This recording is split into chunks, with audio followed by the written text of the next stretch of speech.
Part 6, National Electric Code and Amateur Radio Station Grounding.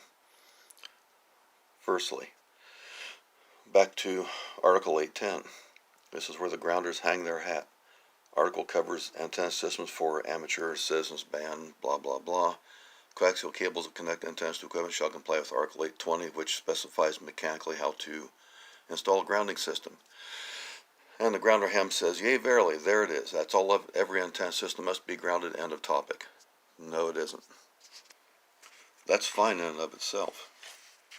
An antenna out in a yard, that antenna itself happens to be grounded. Not just the feed line, but the antenna itself. Antenna, stick a ground rod in the ground, ground the coax. Is that all there is? No, that antenna is useless. That antenna is absolutely useless unless it does something. And that something is conveying RF to and from a radio transmitter, which is 99.9% of the time in the house, on 60 hertz commercial power, reference to the service entrance ground. This is where the wheels fall off the wagon, where the code violation occurs when this nonsense of amateur radio station grounding is engaged in. Because out here is the ground at or near the antenna or at or near the tower, not realizing again that the tower is a far better ground than any Mickey Mouse 8-foot ground rod. Because the pipe legs are bigger, they're generally 8 to 10 feet anyway.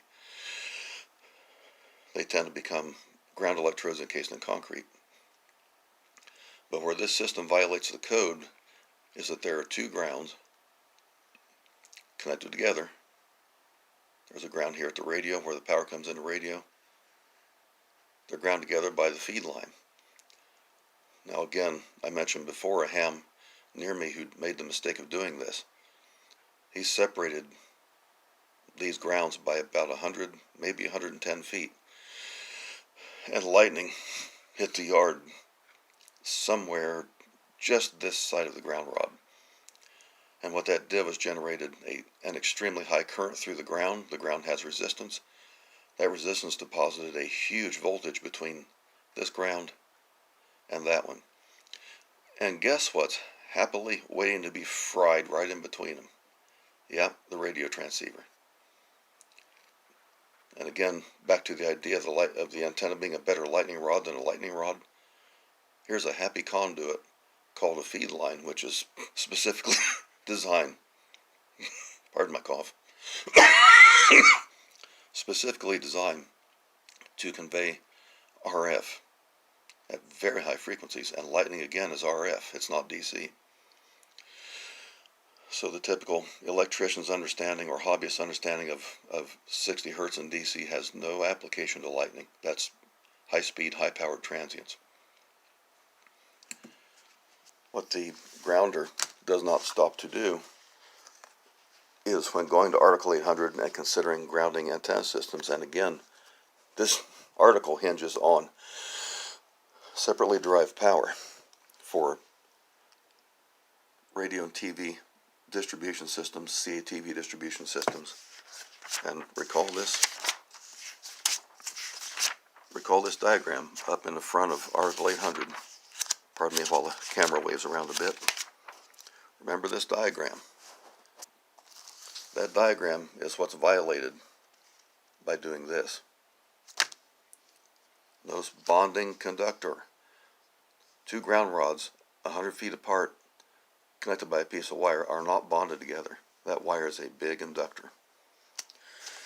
And what the self-appointed grounding experts don't stop to do is then consider the effects of connecting that grounded feed line, grounded here, to a piece of equipment in the structure on commercial mains power, not separately derived power.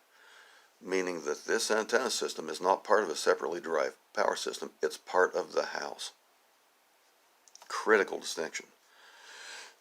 We must then go back to Article 250.24a5, and you can read it for yourself. A grounded conductor shall not I repeat, shall not be connected to normally non-current carrying metal parts of equipment. Every ham radio chassis, except maybe a Baofeng, which is a plastic case, every ham radio chassis, by virtue of shielding, has that SO239 socket riveted or screwed fast onto the metal chassis. And what this does is indirectly grounds that metal chassis in violation of this section of code. The other problem is if there's a path between that ground through the power supply, this little symbol simply implies a radio. It doesn't show the power supply functions. Then that power supply is a path back to this ground. And it should be common knowledge that we're not permitted to drop ground rods out by the outlets in the house and ground them to the ground conductor in the outlet in the house. This is common knowledge. But these so-called self-appointed grounding experts that never cite the code know nothing about this. They just take a little piece of information with a lot of hysteria and a lot of arm waving and a lot of words about, oh, every antenna system must be grounded.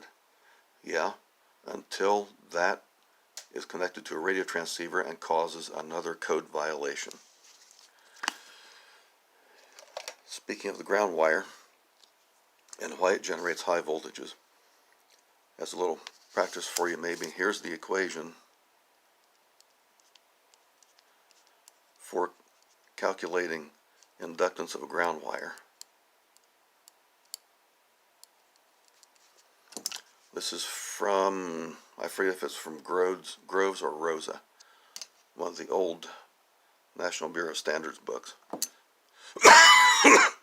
0.002 times length in centimeters of the wire times the quantity, twice the length in centimeters divided by the wire radius in centimeters. Take the ln, the natural log of that, subtract 3/4, multiply that by 0.002 times L, which is the length of the conductor in centimeters. You probably don't have to even do the formula to figure that the inductance of number 6 wire 100 feet long is through the roof. And then use this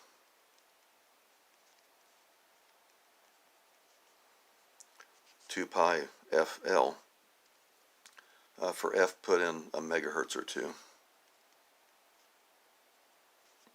for lightning transient.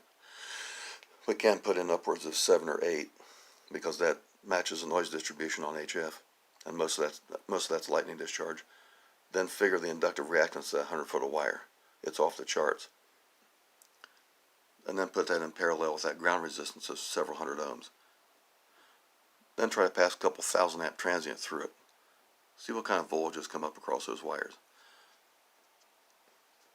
Next video, I'll show you my answer to the grounding dilemma.